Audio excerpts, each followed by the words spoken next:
Hello, guys. Hello, everybody. We are so sorry we can't be with you this year. But we picked you a wonderful bouquet of friendship, hope, and love. And a special thanks to Magali. Magali, you are awesome. Thank you for your help. And here is my magic wand that is working worldwide, believe me. So, are you ready to open the secret garden? Because we are. Lots of love. Mwah.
The Secret Garden is a novel written by Frances Hodgson Burnett in 1911, a timeless tale of a special place where magic, hope, and love grow. Chapter 1. India. Our main character, Mary Lennox, grew up in British colonial India, where she was well protected in the colorful and exciting world of India.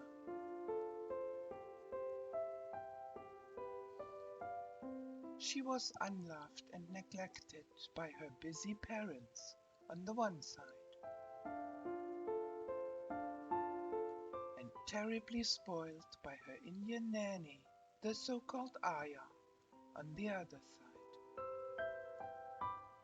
Mary's life changed dramatically when the cholera took her parents away and left her as the only survivor.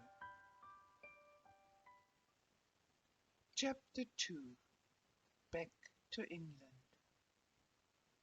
As an orphan, 10 years old, Mary had to make a long journey back to England, where she should live with her uncle from now on.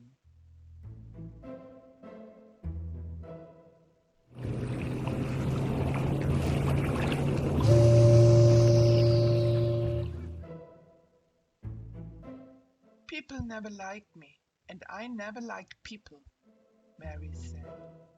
Oh, so true. She was a spoiled little defiant and demanding girl who had never learned to take care of herself or how to make friends. Even the children on the ship shouted bad words after her.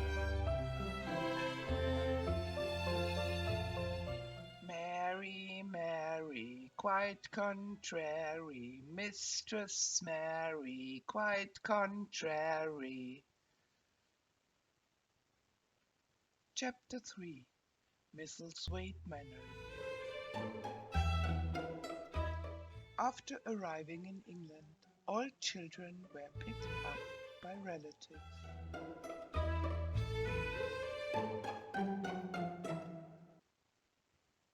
But nobody was there who asked for Mary. She was waiting and waiting.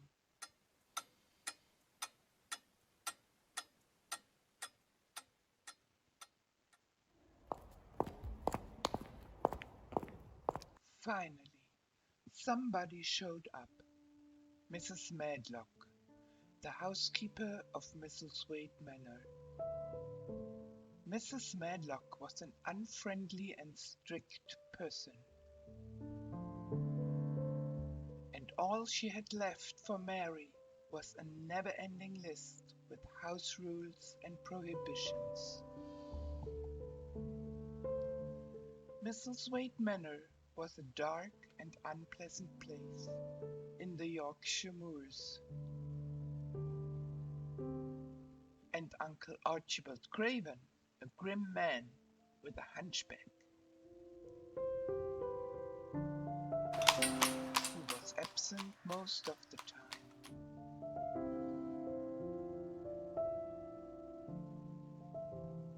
Mary was simply taken to her room and left alone.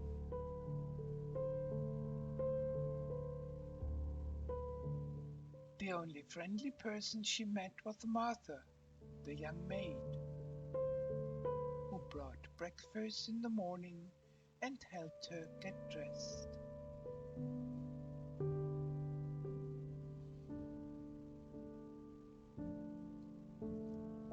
Nothing else to do, Mary secretly strolled the house.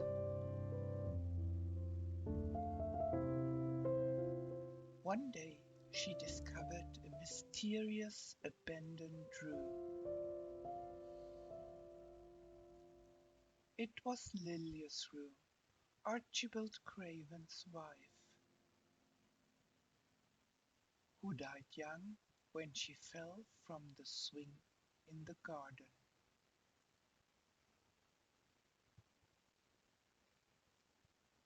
Archibald never got over the loss and had the garden locked up forever. In a jewelry box, Mary found the key for this secret garden. Chapter 4: The Secret Garden.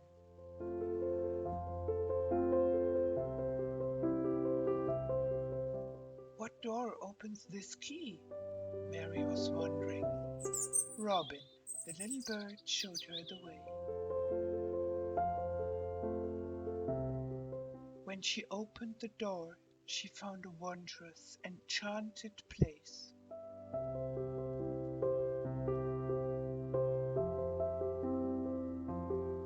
It was the sweetest, most mysterious-looking place anyone could imagine. The high walls, which shut it in, were covered with the leafless stems of climbing roses, which were so thick that they were matted together. But the garden was in a very bad condition.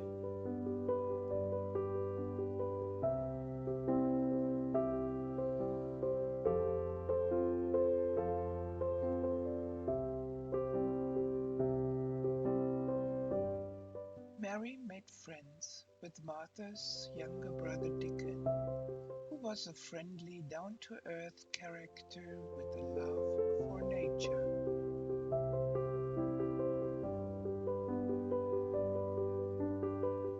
And she made friends with the groundkeeper, Mr. Ben Weatherstaff. And together they bring the secret garden back to life.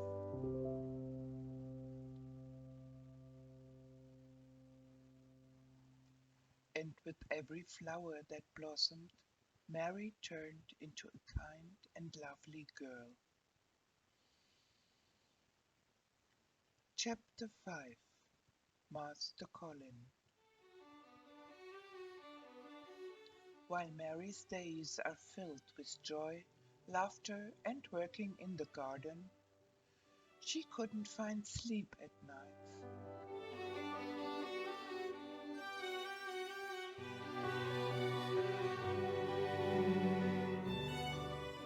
Was the house haunted? She hears someone crying every night.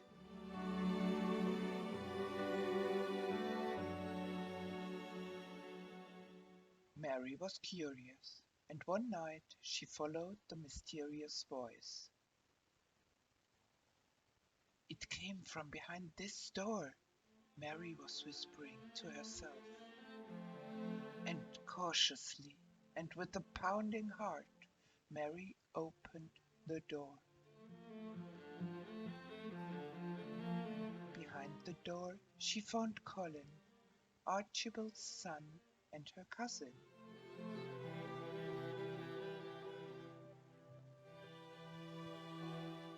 Master Colin was a pale boy who was made to believe that he was sick and weak. "Who are you?" he said at last in a half-frightened whisper. "Are you a ghost?" Mary was anything but a ghost, and since that night she visited Colin frequently. Mary told Colin everything about her life in India, which was so much different from the Yorkshire moors, and about Martha, who gave her a skipping rope, and everything about Dickon and all his animal friends.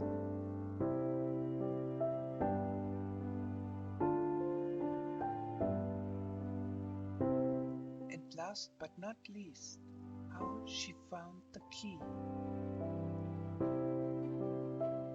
that opens the door of the secret garden.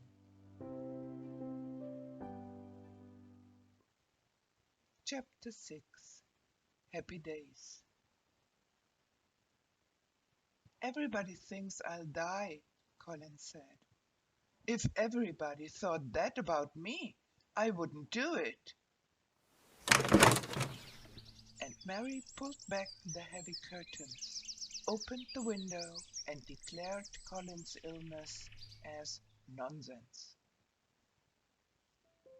Mary had performed a miracle. Colin left the house for the first time.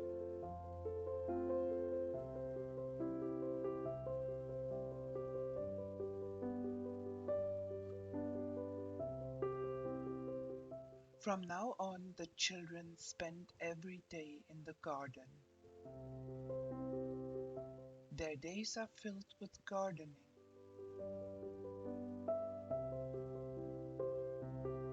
Playing in the sunshine and relaxing in the garden.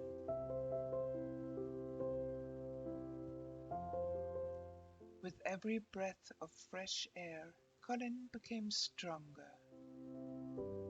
And Mary encouraged him to stand up and try walking. And Mary had performed a new miracle. Colin learned walking.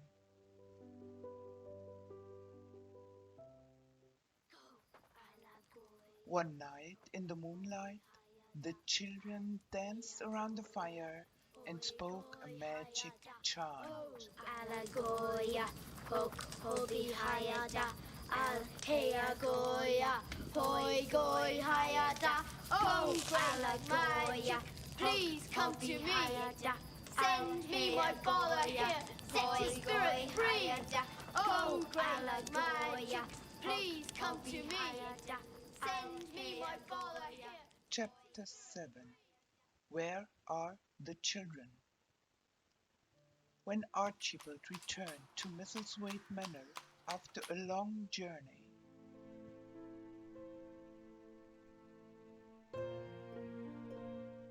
he didn't find the children in the house.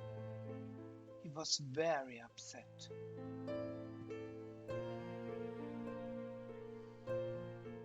"Where are the children, Mrs. Medlock?"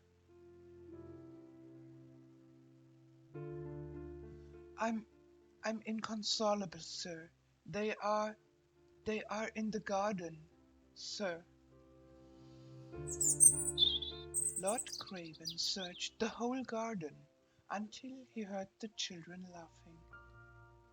From behind the door he had locked 10 years ago. And what a surprise when he saw his son Colin walking.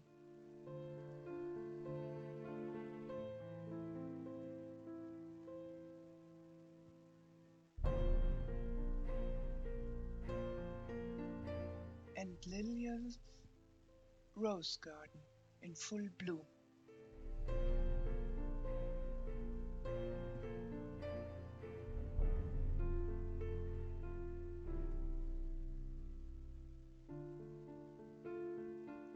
Mary, you brought us back to life. I will never lock the garden again.